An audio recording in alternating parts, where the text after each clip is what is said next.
Hello, this is a guy who likes fanfiction and is too lazy to read, so here is Fire Emblem 3 Houses Only Love Can Hurt Like This Part 1 in audio form. Check the description for the links to the author. Chapter 46, I Have a Boyfriend. Linhard? Dorothea? What are you doing here? Casper came up behind them, holding a paper bag. A cute teddy bear could be seen sticking out of the bag slightly. Linhard turned around and held out the umbrella. Here. I borrowed this and never returned it. Casper slowly took it with his free hand. Thanks. It was very awkward. Hey Casper. Dorothea was all cheerful when she saw him. Lynn and I were just here to return your umbrella. Maybe you'd like to join us for lunch tomorrow. She obviously didn't know Casper had lunch plans with Hilda. Linhard sort of just let Dorothea do the talking, even though he had so much he wanted to tell Casper. Oh, gee. Actually, I already have lunch plans with someone. Sorry. Casper kept looking at Linhard, then looking away. He mainly focused on Dorothea. Oh, that's too bad. Well, let's do dinner then. Dorothea kept pushing. Lynn and I have a new recipe we wanted to try out. You're gonna love it.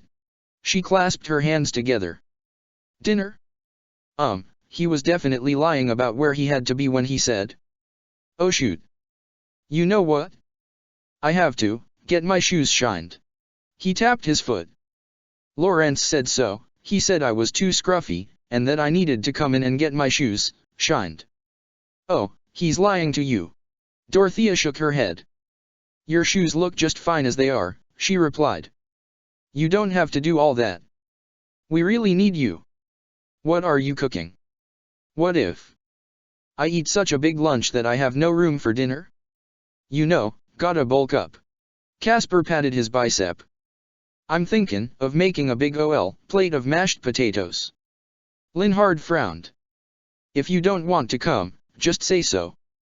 Casper dropped his arms to his sides and frowned, but didn't admit that he was just trying to find a way out of it. Casper, Dorothea acted really sad. Why? We're working so hard on this dinner for you, you must be there. She skipped over to him and placed her hands on his shoulders. He sort of looked to the side when she came up and touched his shoulders.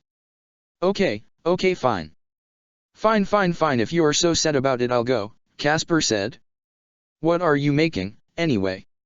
Linhard smiled a little to himself when Casper said he was coming to dinner. We're making meat skewers. With cooked onions and peppers. She said, stepping backwards and standing beside Linhard again. You'll love it. All right. Well, I guess I'll make sure I'm hungry. If I don't fill up on potatoes, that is. He nodded. And thanks for the umbrella. I hate getting wet. He didn't even look at Linhard when he said that. Instead, he just looked down at the umbrella. Dorothea looked to Linhard, then back at Casper. Hey. Lynn, I just noticed how cute your hair tie is. Where did you get that from? What? Linhard felt the back of his head. Oh. Well, the thing is. Casper quickly cut in. I gave it to him. I'm not sure why he still uses it every day, or how it's not all frayed by now. He kept looking down and to the side. Linhard frowned, looking at Dorothea. You did? Ah, Casper. That's a very sweet gift to give to a friend. I mean, he obviously loves it enough to keep it in pristine condition, she pointed out. Hey, besides that umbrella, are there any gifts you've gotten from Lynn? No, Casper said. He doesn't give me things. No complaints, no praise, no nothing. He shook his head. That's not true, Linhard said. The praises and compliments just went over your head. Yeah. Just like you having a crush on me went over my head, Casper said. Can I get into my room now? Linhard got really self-conscious and crossed his arms, looking at the ground. You know what? Dorothea said, I have quite the crush on Ingrid. She tried to take the attention off of Linhard, attempting to make things less tense. Okay. I went to the dance with Ingrid. She's a nice girl. Casper sounded a little impatient, and he started tapping his foot. But I'd rather not think of the dance. I think you know why. But you were the one who brought it up, Linhard pointed out. Guys. No offense, but I don't want to talk about crushes right now. Not one's on me, not one's on Ingrid. Okay. Casper exclaimed. Geez. Casper, no offense, but you're being kind of unpleasant at the moment. What's going on with you? Dorothea folded her arms, glaring at him a little bit. I want to go to bed. And you guys aren't letting me out of this conversation. He said, if you haven't noticed, things are weird between me and Linhard right now, and...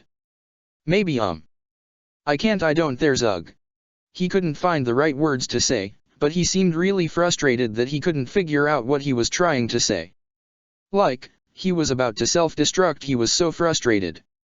Linhard said, things are only weird if you make it weird. Me.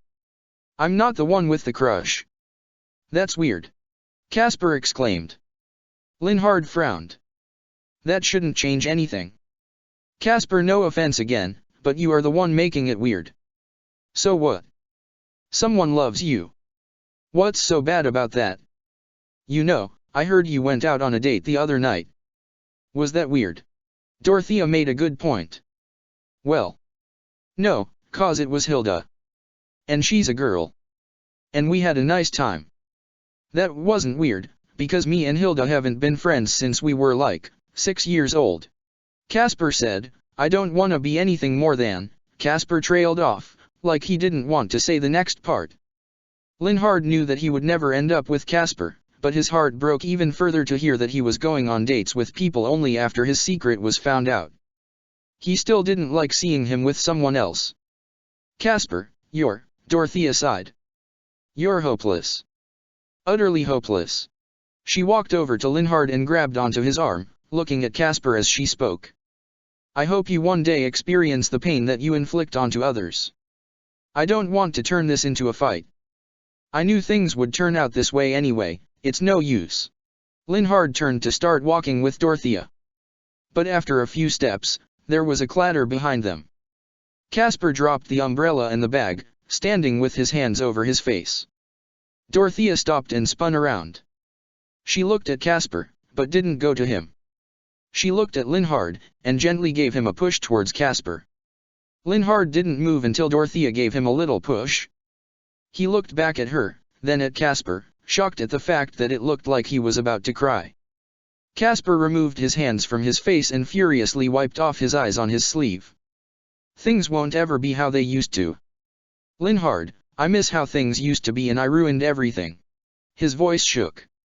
I was so excited to come to school with you so we could do best friend things together, but that's not how things turned out, and there's no way to go back in time and be the friends we used to be. Things won't ever be the same. Casper. There's no reason to end your friendship, Dorothea softly explained. Linhard doesn't feel awkward about anything. It's something that needs fixing on your part. I know. I know. Casper didn't realize how loud he was raising his voice. I messed everything up. It's just. I can't dash. He stopped and took a deep breath. I know it's too late for this, but, Linhard. I didn't want to hurt your feelings. I didn't. But I was a jerk and couldn't take it back. I was a big stupid jerk. Linhard glanced at Dorothea before speaking, glad that she was helping him out. You're right. The damage has been done, Casper. And when you break something into a million little pieces, it never looks the same when you try and put it back together. But the glue still holds better than ever. You said you wanted things to stay the same, but maybe that wasn't meant to be. We can make things work.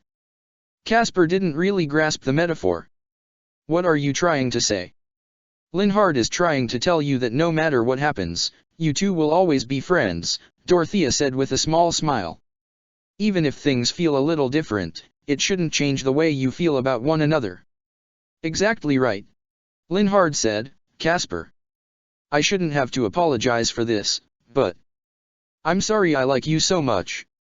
I'm sorry that you've been such a good friend to me that my heart decided it was set on you. I'm sorry that I sometimes want to tell you how much I care, but hold it back because I know our affections for each other are unmatched. Really, I'm sorry for caring so much. Casper looked at Dorothea like he was ashamed as Linhard spoke, then focused back at Linhard. Hey, Dorothea said, he didn't say I love you to hear it back. He said it to make sure that you knew. She looked between the two of them. That's true, Linhard said in response. Yeah, it's pretty painful, but I've accepted that that's the way things are. Casper's face got really red. Well. I love you too? Okay. So much. He said, and I want my best friend back. Ah. Dorothea cooed, clasping her hands together and resting her chin on them.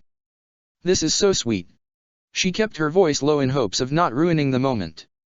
Linhard took a step forward, but stopped. Thinking about what Dorothea said a while back, Casper ran straight for Linhard and gave him a huge hug. Linhard gently hugged him, giving Dorothea a happy and thankful look before closing his eyes and holding onto Casper tightly. He wanted to thank her, but had to wait until the hug was over. Dorothea smiled back at Linhard, and while they were hugging, she slowly and silently crept away. This was their moment to have, and Linhard deserved it. But happy moments were not happening everywhere. Lord Rodrigue and Margrave Gautier were chatting. After a short while, they split up. The dads both went to talk to their respective sons. There was a knock on Felix's door. Felix was expecting this. He had a somber look on his face when he opened up the door. What do you want? He asked, looking up at his father. To talk, he said, may I enter? He waited for Felix to give him an answer. Even if he said no, he'd find a way to start the conversation. I figure I have no choice, Felix spat, letting his dad in. He closed the door, and leaned up against the wall, folding his arms. Talk. I'm listening. I had a chat with Sylvain's father. He told me everything you said, didn't leave out a single detail. He crossed his arms. I want to know the truth. Of course I believe him, but I need to hear it from you. And you know what I'm talking about. Hear what from me? Felix feigned confusion.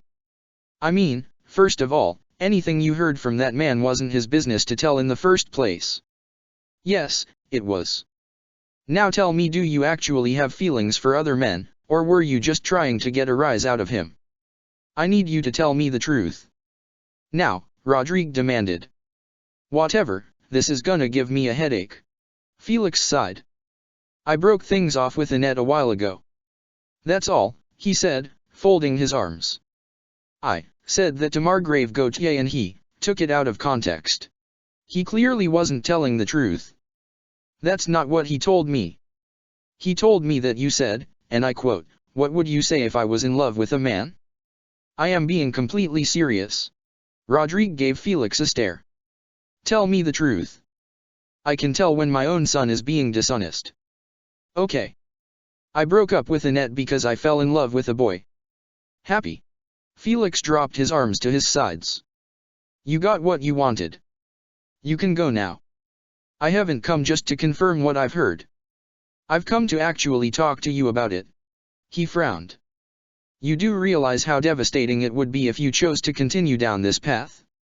House Frildarius would be no more. But that's not true. You do understand that adoption is a thing, right? Felix sighed. No offense, but since when is my life something for you to control? I'm not the one misunderstanding the situation.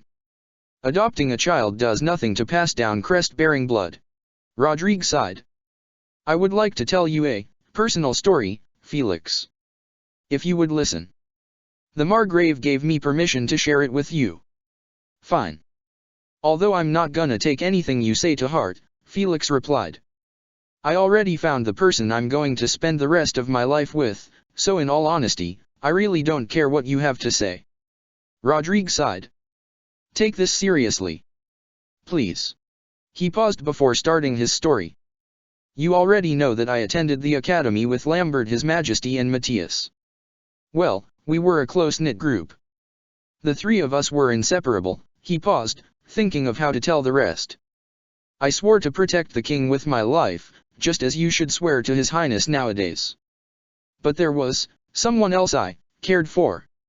Yes, My duty to protect King Lambert was strong, but Matthias captured my heart. And I his. He continued, we thought nothing in the entire world could keep us apart. We fought tooth and nail to keep our relations a secret, but one day, as I sat in the chapel, I recognized my duty to House Frildarius was lost within the tempest of my heart. My purpose in life was to keep House Frildarius strong, not to destroy it by following my heart. A naive move that would have been, he frowned. Before I could say anything to him about ending things, Matthias broke things off, because he, too, recognized he had made a grave error. I am telling this to you because I don't want you making the same mistake. Do what is right, Felix. You know the right thing to do, and that is to swear your life to His Highness and keep the Frildarius bloodline strong by sticking to tradition. You're lying, Felix replied. I'm sorry, but there's no way you two fell for one another. Are you serious? He shook his head. Rodrigue put his hand over his chest. I am not lying. I would never lie to you, my own son. I am telling you this story so that you may learn from it. So that you may do what is right in the end. Nevertheless, hearing your story just makes me want to follow my heart even more, Felix admitted. It pains me to say this, but I could care less about House Frildarius when it comes to, he paused. He struggled to tell his father the truth, but it was time. There was no avoiding it any longer. When it comes to Sylvain. Felix held his breath, awaiting his father's answer. Chapter 47, What if we? Rodrigue's eyes widened a little when he admitted that Sylvain was the one he had fallen for. Felix, he slowly shook his head. You mean to tell me that? He sighed, putting his hand to his head for a moment. We are more alike than you know. I know you hate to hear it, but history is just repeating itself.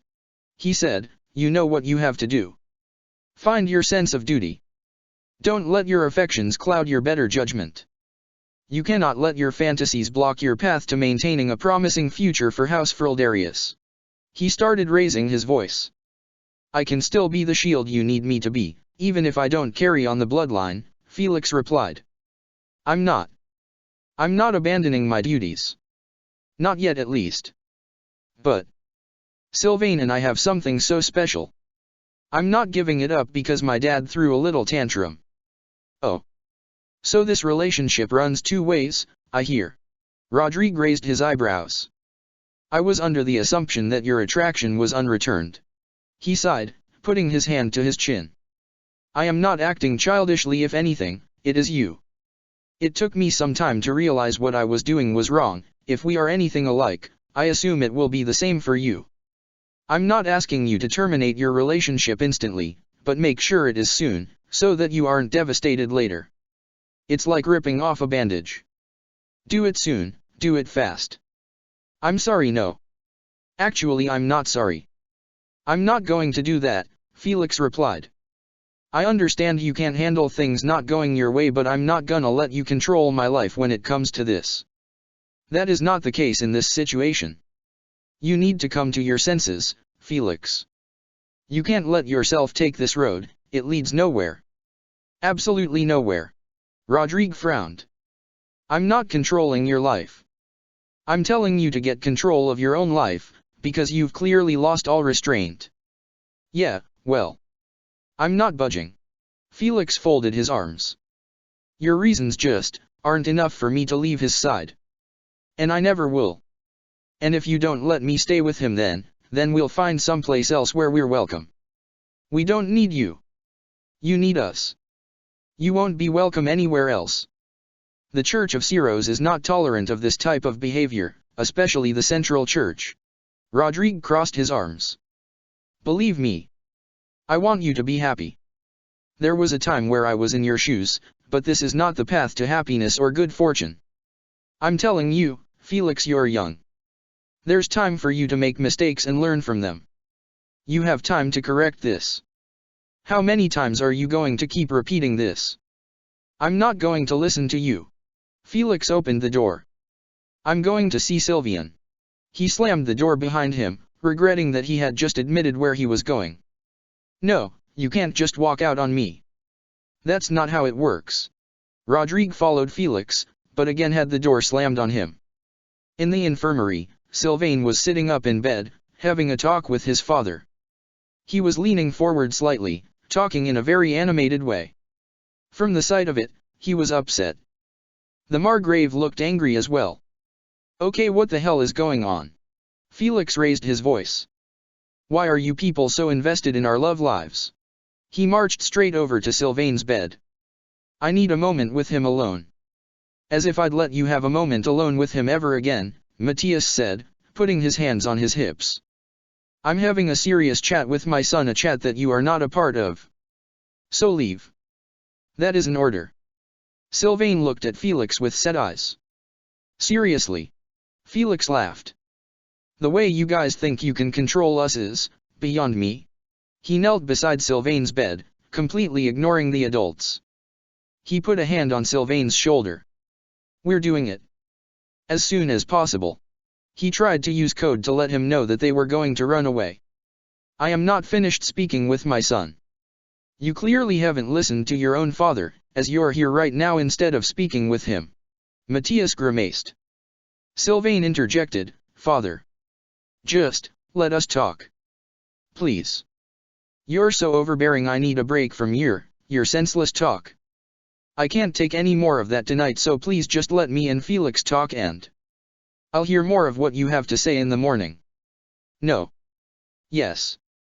I'm a grown man, I can make decisions for myself instead of becoming a copy of you.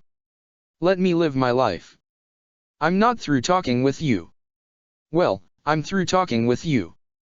And if you won't leave, then I will.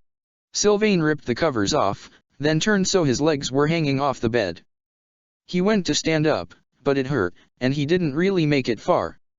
Matthias was fuming. He left, clearly upset. He was probably going to find Rodrigue and complain about everything.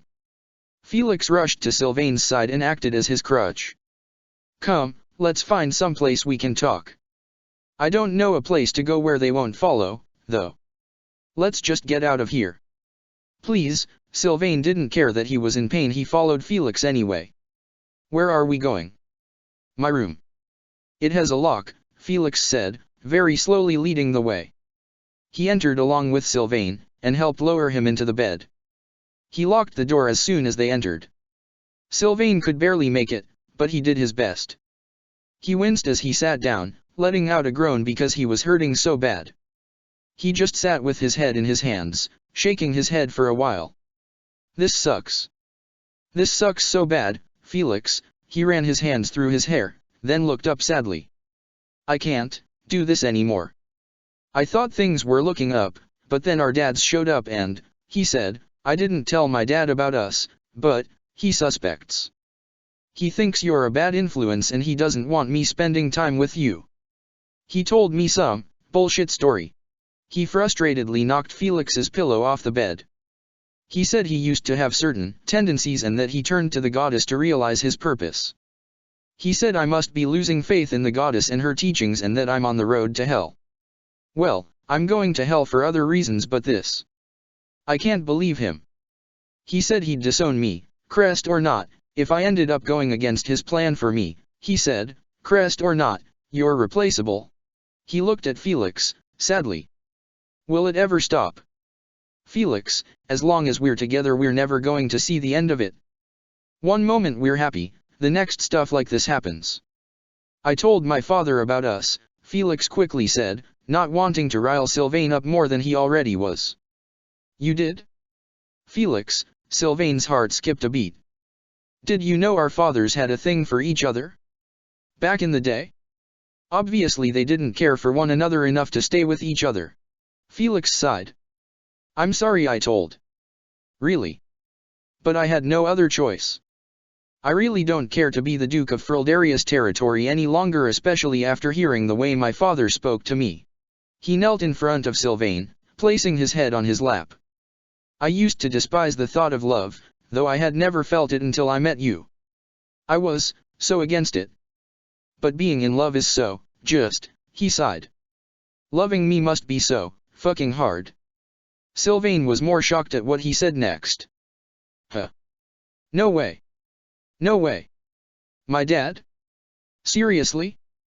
That makes no sense, at all. Something is not adding up here. He just lectured me about staying away from sin and all that. Why the hell would he tell me all that after he calmed down a little when Felix put his head on him, and he sighed, putting his hand on Felix's back. You know what? Loving you isn't the hard part. It's finding ways for us to be together against all odds that's the hard part. He traced his finger around on Felix's back. I won't stop loving you. Ever. Don't ever doubt my loyalty for even a second. I know. I don't, Felix said, gently closing his eyes. I don't know what to do. I can't leave you. Is that really the only option? Is it? He whimpered. No, there has to be another way. Sylvain stopped drawing with his finger on Felix's back. I don't know what it is, but there has to be another way. He closed his eyes. Once we can run away, things will be worth it, we just have to hold on until then. He took a shaky breath. Somehow. Felix picked his head up, looking at Sylvain. I don't know if we can. I mean, I guess I can lie to my father, and tell him we're calling it quits, he said. Or, we can stop hiding altogether. Make them angry. I don't know. For some reason, the thought of coming out right now makes my stomach churn. I might actually be sick if everyone finds out. And I'm not ashamed. I'm scared. And I don't want to have to be, Sylvain sadly said. We don't belong here. That's the sad truth. But someday, there will be a place for us. I just don't know how long I can wait. He held on to the back of Felix's shirt. I really don't know how much longer I can wait. A tear dropped out of his eye and plopped onto Felix's cheek. Felix blinked a few times, but didn't wipe the tear away. He sighed deeply. I understand your fear. But listen, if anything, those other guys should be afraid of me. I could knock them out in less than a minute. He replied, I wouldn't stand for anything bad said about you. With that being said, though, I can't stop everything. I mean, we see how Dedu is treated here daily. Would that be similar to us? I don't know if we can even compare ourselves to Dedu. Sylvain frowned. This is an entirely different situation. He took a deep breath. And I can't stop crying about it like some sort of, he shook his head. I don't know. I feel pathetic. I just want to love you. Apparently that's too much to ask. He rubbed Felix's back for a while longer, just sitting in sad silence before he suddenly spoke again. Felix, I need you to sit up, please, and I need to tell you what I think. He could barely say what he wanted to. Okay. Just calm down. Breathe. Felix stood up, relocating to the spot beside him on the bed. Don't feel like it's wrong to be emotional about this. Really, because I am too. Come, you can tell me anything. Sylvain immediately put one hand on Felix's shoulder. Once school is over, I'm cutting myself off from Gautier territory. I no longer want to represent my house. So I'm going to save up as much as I can so that we can get by, he said. I know we were offered a safe spot to hide, so while we're in hiding, I'll work hard too. He looked away. But until we're able to hide, he swallowed, nervously. Mind you, I'm saying this because I love you. What if we, temporarily, he met Felix's eyes again, broke up. Felix stared back at him, feeling everything that he ever thought he knew shattering around him. Chapter 48, I think we need to break up. Felix didn't answer for a long while. He moved back slightly, then opened his mouth to speak a few times, then closed it again. He seemed to be struggling to find an answer. Is this a joke? Was all he said. No, Sylvain noticed Felix moving away from him, and he quickly reached out and held his face in his hands. Felix, I think this is dangerous for us. You know I don't want to do this, but I love you so much that I'd rather be safe than sorry. His voice was shaking harder than ever before. Just for a while, until everything calms down, then we can get back together and we'll be the happiest people in the world. But for now I think we need to just wait. I'm refusing to believe this, only because I know you're right, Felix replied. So what? You just expect me to stay away from you? Act like nothing ever happened. He seemed to be getting a bit emotional. After everything we've been through. It hurts me so bad to say it, but I think we should keep our distance. He swallowed, but it did nothing to keep him from sounding sad. Maybe every once in a while we could, meet up and do something, but, for the most part, I just want us to be safe. And in the name of love, I'm prepared to wait a ridiculous amount of time if that's what it takes to be able to have you. This is stupid. No. I refuse. I don't know how long I'll be able to keep the act up, Sylvain. Also, you're still hurt. Do you expect me not to worry? He snapped. It just pains me knowing you're right. I'm sorry. Wait. Sylvain reached out and grabbed his hand, not wanting Felix to leave. It's not a real breakup, just a break. And we'll get back together once things are safer. He shook his head. Believe me, it pains me too. I've never felt more hurt in my entire life. Emotionally and physically, he sighed. It's not goodbye. It's just a see you later scenario. He squeezed Felix's hand. So. Damn it, I hate you. Felix squeezed his eyes shut tightly, leaning down and gently taking Sylvain up in his arms, hugging him lightly. Even though he was hurt, Sylvain hugged Felix back tightly, burying his face in his shoulder. He tried to keep it in, but he started sobbing, not lifting his head or loosening his grip whatsoever. Stop crying, Felix snapped, though his voice cracked when he said it. Please. He fought back tears so hard. Let me at least help you back to the hospital. Sylvain grabbed onto the back of Felix's shirt. No. I'm staying here with you tonight. I don't care if I'm supposed to be in there, I want to spend this last night together with you, because I don't know how long it's going to be until it's safe to do this again. He finally moved his head back. Please. Felix couldn't bring himself to smile, even though he was happy to spend one last night with Sylvain. I thought you'd never ask. He said, I'm really gonna miss this. He sat back down on the bed beside Sylvain. Sylvain couldn't not be touching Felix in some way at the moment. He put his hand on his shoulder. Now kiss me, okay? Because, we're not going to be able to for a while. He couldn't really turn to face him without hurting himself, but he did the best he could. Sylvain, hey, take it easy. Felix could tell he was struggling. He gently put his hand on Sylvain's chin and turned his face towards his own. If only you didn't get injured when you did. We missed a lot of opportunities to do this. He didn't waste any time though. He kissed Sylvain passionately, keeping his hands to himself as much as possible because he didn't want to agitate any wounds. Sylvain stopped in the middle of it, pulling his head back just a little bit. My back hurts so bad, but I don't even care. Seriously, you could reopen my wound, but it would still be worth it.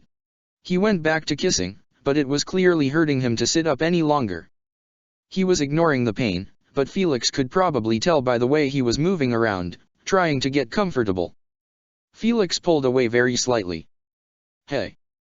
I think it's time for you to sleep, he whispered. Don't risk more injuries for this. You need to get better, remember.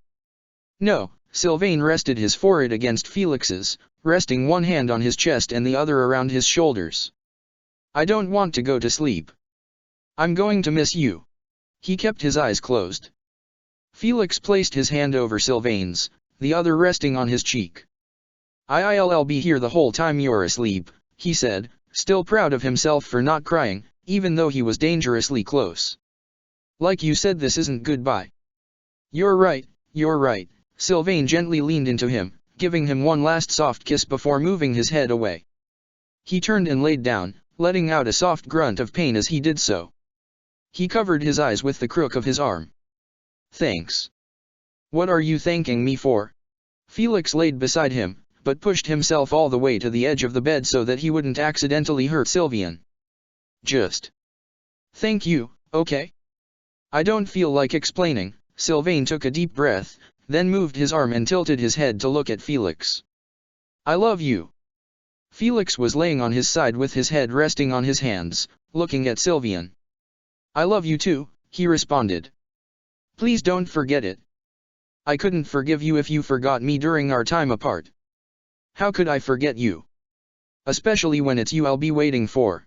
Sylvain closed his eyes again, exhausted. His wounds were painful, he was going through heartache, and his eyes were heavy from crying. He didn't want to fall asleep so soon, but he was out before he could say anything else. Felix gazed at Sylvain until he wasn't able to keep his eyes open anymore. He would never admit it to Sylvain, but many tears were shed that night. The next morning, Felix couldn't help but feel off. He was standing near the mirror, doing his hair while waiting for Sylvain to wake up so he could help him back to the hospital. Sylvain was awake early, but he was facing the wall, trying to pretend that he was asleep so that he didn't have to go back to the infirmary. It was a little obvious he was awake, though, due to his slight movements. Sylvain. Felix kept his voice quiet. Hey. He put his hands on his hips and faced the bed. Come on. It's time to head back to your hospital bed. Sylvain rolled over, looking completely void of all emotion. He stared at the floor for a while, then finally got up, sitting on the edge of the bed. Felix sighed deeply. Come on, he said again, don't do this. Please don't do this. Don't make it harder than it already is. He held his hands out for Sylvain to stand up with. Without saying anything, Sylvain bleakly took Felix by the hands and stood up, waiting a few moments to regain his footing. Once he was ready to walk, he started heading out with Felix, still too depressed to say a single word. Felix held him as close as possible the entire walk there. It was most likely the last time they would touch in a very long time. Once they arrived, Felix gently helped Sylvain back into bed, and laid out a freshly laundered blanket over his lap. Need anything else before I go? Sylvain walked slowly, trying to buy them some time before having to let go. Once they made it to the bed, he carefully sat down, pulling the blanket up a little so that he was comfortable. He took a deep breath, then shook his head. When he answered, his voice came out at barely a whisper. No, he stared down at his hands in his lap, then at Felix. Right then. I guess, okay. Yeah. Bye. Felix took one last glance at Sylvain before walking out of the infirmary. Sylvain watched him head out. See you later. He stared at the door even after Felix was out, then sadly stared up at the ceiling. Chapter 49, Invitations. That day, Constance was in the library, sifting through a pile of papers. Ah! This simply won't do! She exclaimed. Where is it? I could have sworn. What are you looking for? Yuri walked up behind her, leaning with his forearm against the bookshelf. Did you lose something important? If so, I wouldn't mind helping you look. Yuri. Fantastic timing. She turned to face him. I seem to have misplaced my invitation. She folded her arms. Well, actually it's an invitation for you, funny that you'd ask. An invitation? I'm intrigued. An interested look illuminated his face. Why scramble around looking for an invitation when you can just invite me in person? You may as well tell me while my interest is piqued.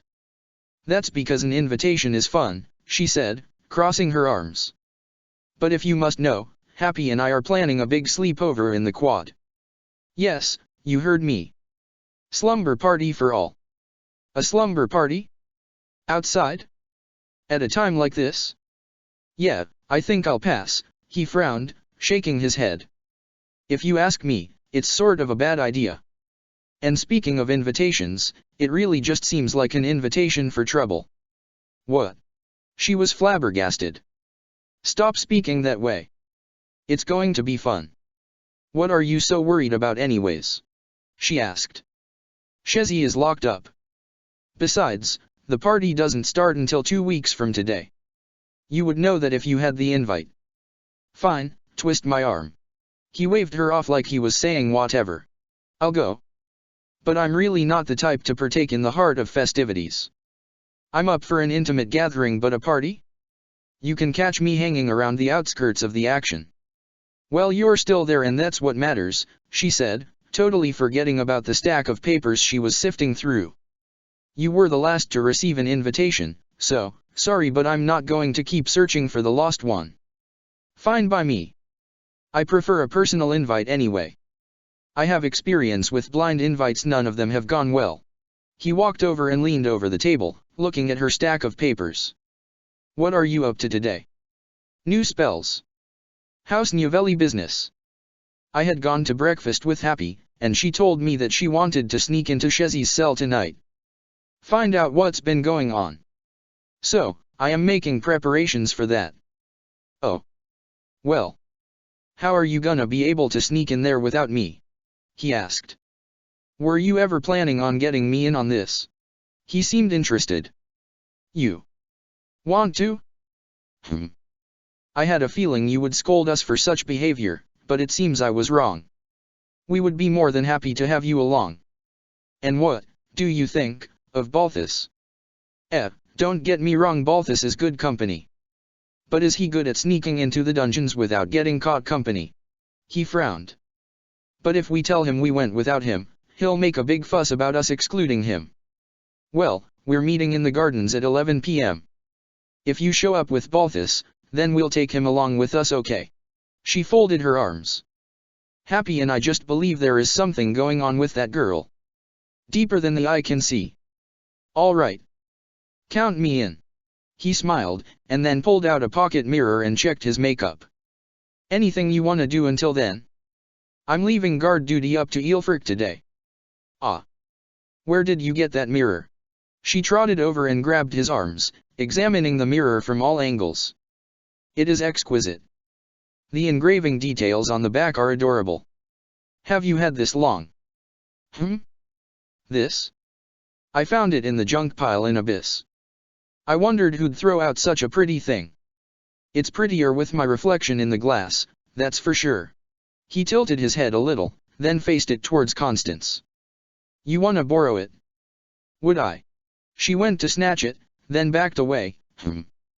But I fear after I borrow it, you will never receive it back. Are you sure you trust me with such a trinket? You know what?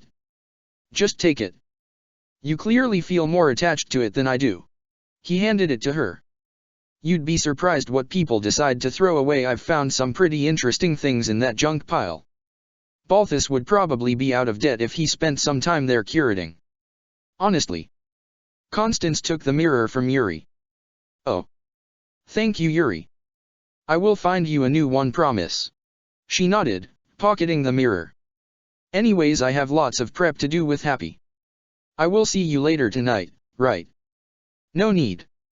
I'll just use my old one with the crack in it until I find a new one. Yuri shrugged. I'll meet you at 11 p.m. sharp. Maybe with Balthus. Who knows? Anyway, have a nice day, Constance. You deserve it. He gave her a small wave, then started walking out of the library. Constance raised her eyebrows. Oh, thank you, Yuri. She smiled, waving to him as he exited the room. She got back to work. Seath was patrolling the halls, and he happened to pass into the library. He walked with his hands behind his back, browsing through the books. He saw one, then gasped. Why, by the goddess, how did this make its way into here? He immediately took it off the shelf and put it in his bag. Seath, Claude was also in the library. Can I ask you why you're removing books from the shelves? I am just checking to make sure everything is in the right place, Seath said, trying not to make it sound like he was finding inappropriate books to take out. Lady Rhea asked me to organize the books. Okay, that doesn't explain why you're putting them in your bag. Claude frowned. You can't take away the books. The children love the books. The books are damaged, Seath said, making sure his bag was closed. Besides, this library doesn't have many books for young children anyway. Most of the books here are for scholars. Yeah. Most of the students are under 18, so, yeah. Children love the books. Anyways, not my place to ask. Carry on. Scholars, as in those who have graduated and are currently teaching courses. Individuals such as myself, or Professor Hanneman. He said, you students are hardly children. I'd consider you all capable, smart, adolescents. He kept skimming through the books. Ah, that's sweet of you to say. Claude smiled. Well, I just returned my books. So, see ya. He waved and walked out. Have a nice day, Claude. Seath watched him leave, then immediately walked over to where he was searching. He pulled like 3 books off of the shelf that had things in them Rhea wanted to hide. Yuri arrived, checking his back every now and then as he approached the pair waiting for him in the gardens. All right. It's 11 o'clock sharp, are we ready? Either of you have a plan as to how we're going to sneak past the guards? Happy sighed. Balthus isn't gonna like this, she mumbled. Anyways. Thanks for coming to help. We do have a plan. Constance is going to act as the distraction. A distraction? I had other plans, but I guess I'm not the leader of this investigation, am I? Yuri shrugged. Anyway, let's get. Balthus showed up, turning the corner. He pushed some overgrown hedge aside as he stepped forward. I'm ready to go. Oh yeah. Balthus. Yuri pointed to him behind his back with his thumb. I didn't have the guts to leave him out of this. We're a quartet, we do everything in fours. You got that right. Balthus sounded excited to go. Perfect. Constance exclaimed as they slowly began walking towards the church. Yuri, if you had a plan, what would it be? She asked. Well, if I was in charge, I'd use the tunnels to get in. You know there are gonna be guards standing at the entrance. Why not slip past them quietly? If there's a distraction, they're not all going to rush over, Yuri explained. Balthus said, I vote distraction. I'll just stand in front of them and have them admire my ABS while you 3 go snoopin'. Okay, that's stupid. Happy shook her head. Constance replied, trust me, I have the perfect distraction spell. There's only 2 of them on guard tonight. It has to work. Stupid? Are you saying you don't want to marvel at my physique all day? Balthus posed in front of her. Happy rolled her eyes, avoiding looking at Balthus. Yuri sort of just ignored him. I trust you, Constance. I'm curious about the spell, it should be pretty interesting. Your spells are one of a kind. Constance frowned. Well, this spell is a bit on the grosser side. But do not worry, I will be fine. She alerted them. Even if you think I'm not, I assure you I am. Grosser? How so? Yuri raised his eyebrows. Nothing, slimy is going to come anywhere near me, is it? As long as I'm not going to be mixing up with any weird substances, I'm set. Balthus laughed. You should make a spell that gives them all explosive diarrhea. That way they'd all have to leave and won't be back for a while, giving us the time we need. No. No. Constance shook her head. I mean, it's a good option if we're out of them, which we're not. Oh yeah? You got a better idea? Seriously? You have to admit that's a genius idea. Balthus said, walking along with them. Yuri was grossed out. Alright Balthus, that's enough, we're getting close. So let's keep quiet and follow Constance's lead. They approached the church. Constance checked in with the group. Okay. You 3 prepare to go towards the basement. Ready? Yuri gave her a nod. We're ready. There were 2 guards playing Go Fish at a table near the dungeon gate. Happy and the others split off from Constance, creeping around the back of the guards. Suddenly, Constance screeched loudly. The guards shot to their feet. Did you hear that? Come on. Now's our chance, Yuri said, creeping further into the dungeons. The guards didn't see him, but they almost caught Balthus running around the corner. Wait, there's someone else in here. One of the guards held their lance up. I'm scared. Constance screamed again, and then came tumbling down the stairs to the left. The guards gasped and immediately ran over, their full attention on Constance. Blood was gushing from her head. Ow! Help me! She exclaimed. Happy looked at the others and slipped into the door, then closed it behind them. They were face to face with a bunch of cells. Yikes, that looks bad, Yuri commented, catching a glimpse of Constance. But I can't be too concerned. I mean, this has to be part of her plan. Come on. He followed Happy, then checked around the room before proceeding any further. Balthus said, that wasn't real? Was it? I mean, If she really fell messing up her distraction, then I'd feel bad. Yuri said, she's fine. Come on, we gotta find Shezi. He looked through the cells. Chapter 50, Snickerdoodle Squad. Shezi was in the very last cell. She was laying flat on her back atop of a small cot, breathing heavily. She kept phasing in and out of her orange glow. Yuri walked up to the cell, grabbing the bars since he got right up close. Hey! Shezi! Rise and shine, you've got visitors. He tapped on the bars to get her attention. Balthus stood behind him. Careful there, buddy. She might lose control and get you through the bars. Shezi coughed as she sat up. What are you guys doing here? She knelt down in front of Yuri. We came to see you. Constance is causing a distraction as we speak. I don't know how much time we have left. We just wanted to ask how you're doing, and if there's anything you want to let us know about this whole situation. We feel pretty bad for you. We know it isn't your fault. You guys are the only ones who think that. Besides me, Shezi admitted.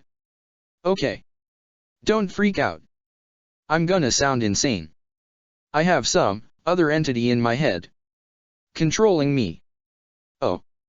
Well, I'm gonna act like I'm not surprised by that. Yuri asked, so, how long has this other entity been present? Does it talk to you? Give you delusions? Arvel said in Shezi's head, you dimwit. Why'd you tell them about me? How else can we slay the Ashen Demon if they find out about me? Stop!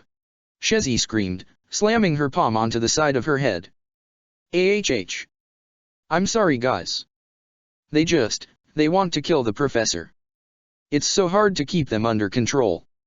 Seems to me like they're slowly trying to pick people off, so she has nobody left to protect her. Yuri was about to talk to her, but she screamed stop and he thought she was talking to him for a moment. Oh. Right.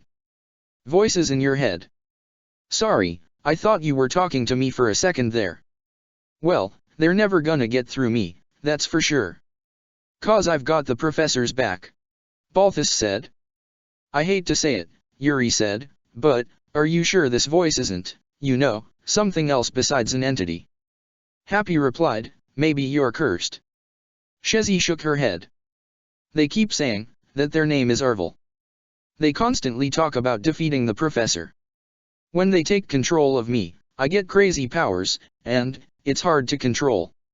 Arvel? That's weird. I've never heard that name before, Yuri said. Well, the powers thing sort of gives you an alibi for any other accusations. Sounds like we've got a real tricky situation to deal with. We need to find a way to get this voice out of your head without hurting you in the process. Arvel said, oh, so now you're just going to let everybody hear my plan. Are you trying to get yourself killed? The only way to destroy me, Shezi, is to kill yourself. Or have someone else deal the blow, and they're not going to do that, are they? They just told me the only way to get rid of it is by killing myself, Shezi said, breathlessly. I don't know what to do, Yuri. I can't handle being in this cell any longer. No. Shezi, don't kill yourself over something like this. If there's anything I'm good at, it's doing some deep digging to find a way. We won't let you down, you just need to hold on a little longer, okay? Yuri said. Balthus went to check the doors. The guards were holding Constance, one had her on their back, and the other was heading back towards the doors. The guard with Constance left. Shezi looked at Yuri. Is that too much to ask? I don't want to burden you with my troubles. No. It's not too much to ask. And if they don't let you stay at Gareg Mach, you're welcome to take refuge in Abyss, Yuri said. Happy smiled. Hey, you gotta recover before the slumber party. Guys. You might wanna wrap things up. Looks like they're taking Constance away. Balthus made a rolling motion with his fingers. Heh. Thank you guys. I really owe you. You should go, Shezi sputtered, covering her mouth with her hand. Arvel, I beg you please lighten up. She wheezed.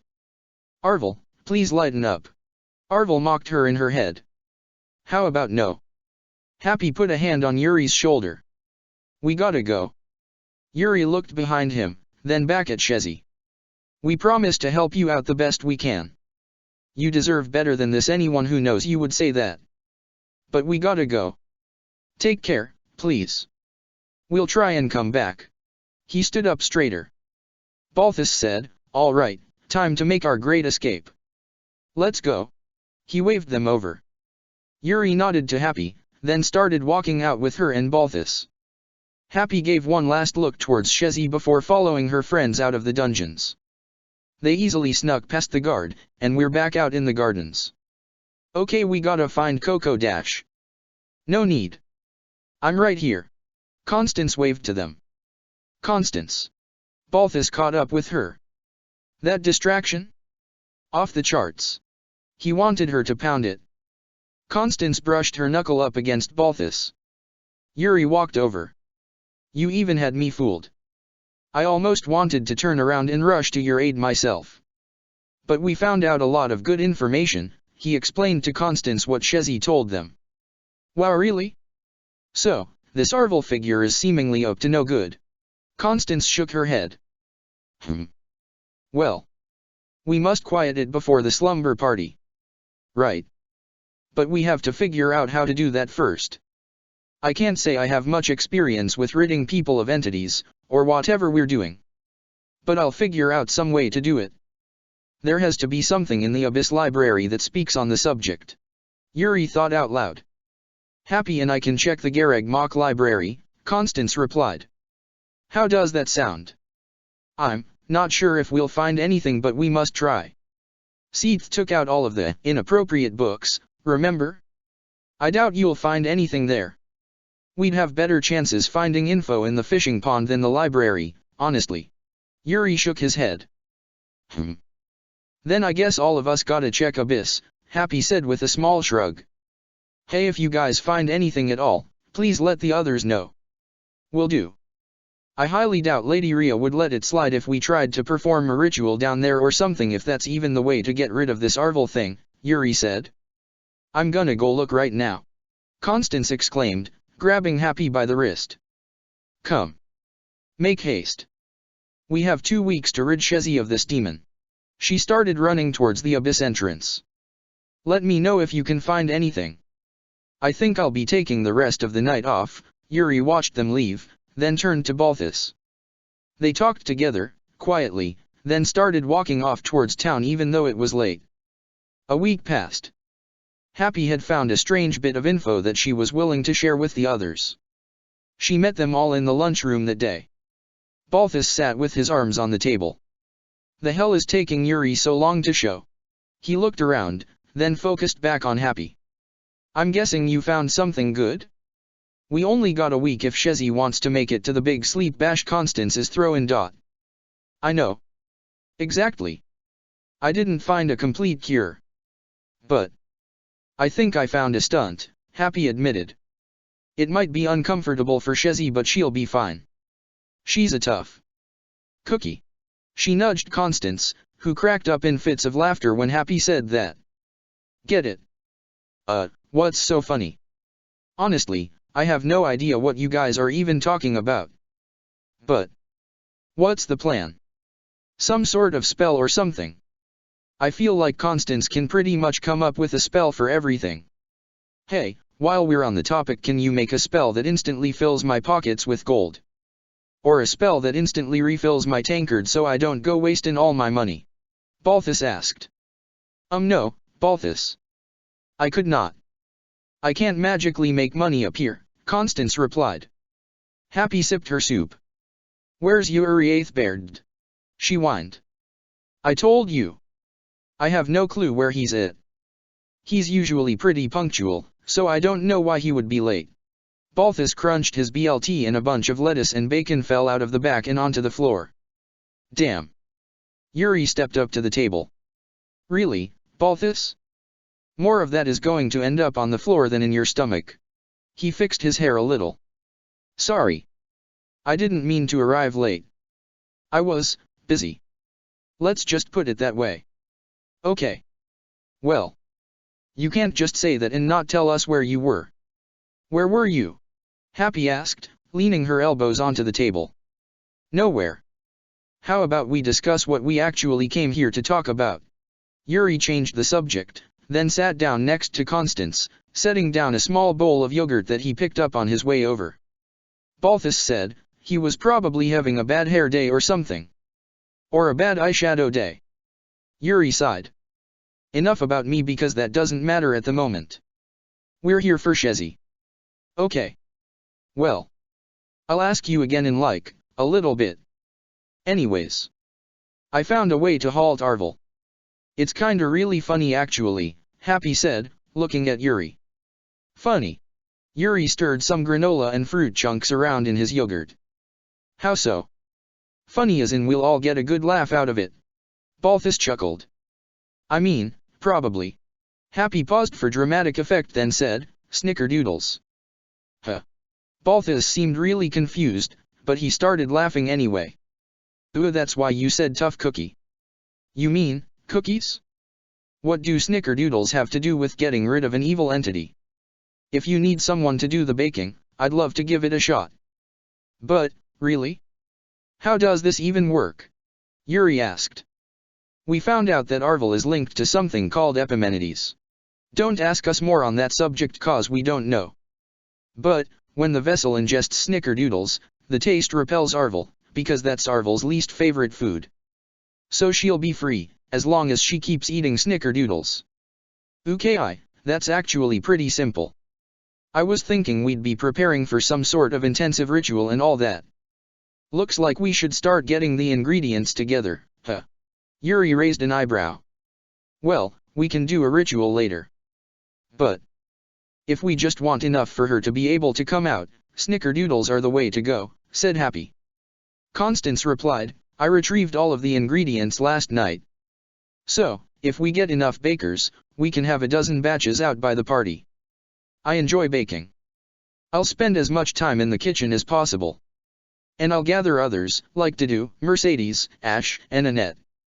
They'll all know what they're doing. Constance, I hope this plan works. You've come up with some crazy schemes lately. I think I underestimated you in that field. Yuri gave her an admirable look. Balthus said, I'm not much for baking. I'll be a taste tester, though, if that even matters. Hey. I was the one who figured out the Snickerdoodle technique. Gimme some credit, Happy said, finishing her soup. Constance said, anyways. Yes, baking with others would make things go a lot smoother. I just assumed you were working together. I give you credit. Obviously. Yuri took another bite of yogurt. I guess I know what I'll be spending the rest of my day doing. Maybe I'll even send some treats back to my mom as a gift. He smiled. Balthus said, I'm gonna spend the rest of my day working out. That way, if I eat some Snickerdoodles, I won't instantly ruin my ABS. Hey. The cookies aren't for you. They're for Shezi. Happy pointed at him. In any case. It looks like basically all of Gareg Mach is showing up to the party. Raphael recovered from pink eye, so don't worry about catching that. Except do you guys remember that time where Balthus farted on Yuri's pillow and he woke up with pink eye? Yuri stopped eating, then frowned, giving the table an annoyed look before eating again. Yeah. We don't talk about that. Balthus started laughing. Huh. Yeah. That was hilarious. We should definitely talk about it more. He nudged Yuri's arm. No. It was disgusting. I'm still plotting to get back at you. You'll never know when it's my time to strike. Yuri rolled his eyes. Whatever you say. Balthus snorted. Happy stood up. Nice.